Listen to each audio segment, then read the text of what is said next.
All right, so now in this segment, we're going to talk a bit about the State Water Resources Control Board and the Regional Water Quality Control Boards. We talked a bit about, how the EPA gives authority to the state to administer water quality, and we also talked about the Porter-Cologne Act and providing for water regulations in California. So maybe, Chris, let's just talk a little bit about the State Water Resources Board and what's their role and how do they get involved with land development? Sure. So the State Water Board is based in Sacramento, and they are governing and looking over the 9 regional water quality control boards throughout California. These 9 boards are basically divided up on major watersheds within California. That's the physical boundary between them. But the State Water Resource Control Board is looking over their operations and ensuring the beneficial uses of California's water is being adhered to.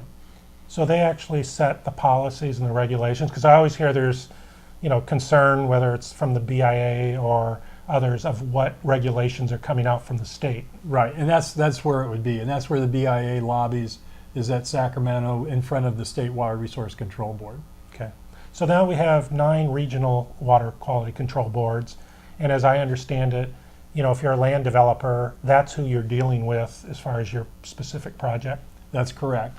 The local regional board that you fall within would be the people who would send out inspectors to your site if there was an issue, and they're the ones who would do any enforcement activity on your project. So if you're submitting an application for, say, a 401 certification, you're submitting it to the appropriate regional board. That's correct. Not the state. Do you ever submit anything to the state?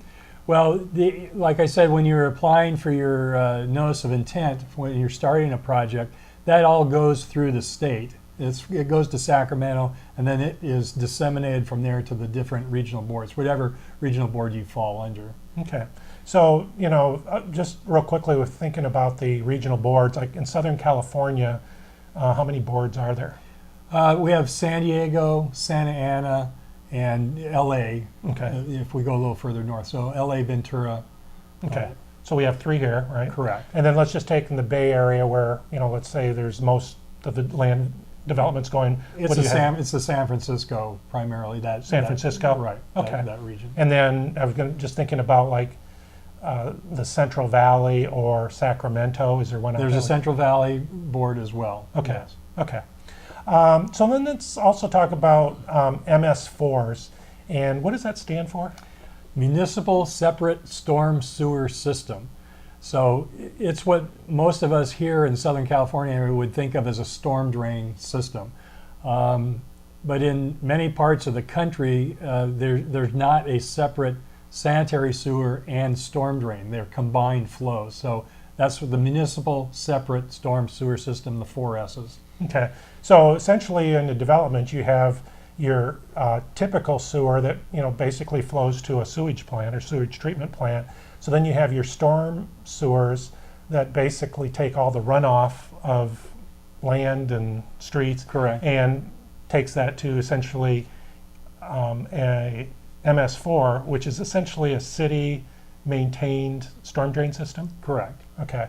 And I think I've heard that the regional board oversees their storm drain system?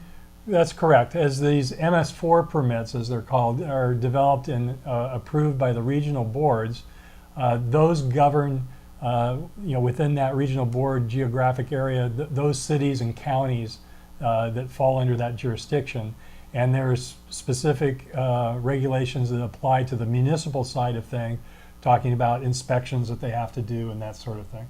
So as a land developer or home builder, and you have the state with policies and regulations, you have the regional boards administering over your project, and then essentially your project is going to empty into one of these MS4s. Do you have really anything to do with the city and their MS4, or is that really between the regional board and the city? It's more between the regional board and the city. Any discharge, there are discharge requirements that you have to adhere to, and a lot of the things we hear about now are hydromodification. So there are concerns that you may be discharging into an area, even though it's part of their MS4 system, that is an earthen channel. Say it's not a pipe, and there are obviously issues that can happen with that. If you have increased flows, there's increased erosion.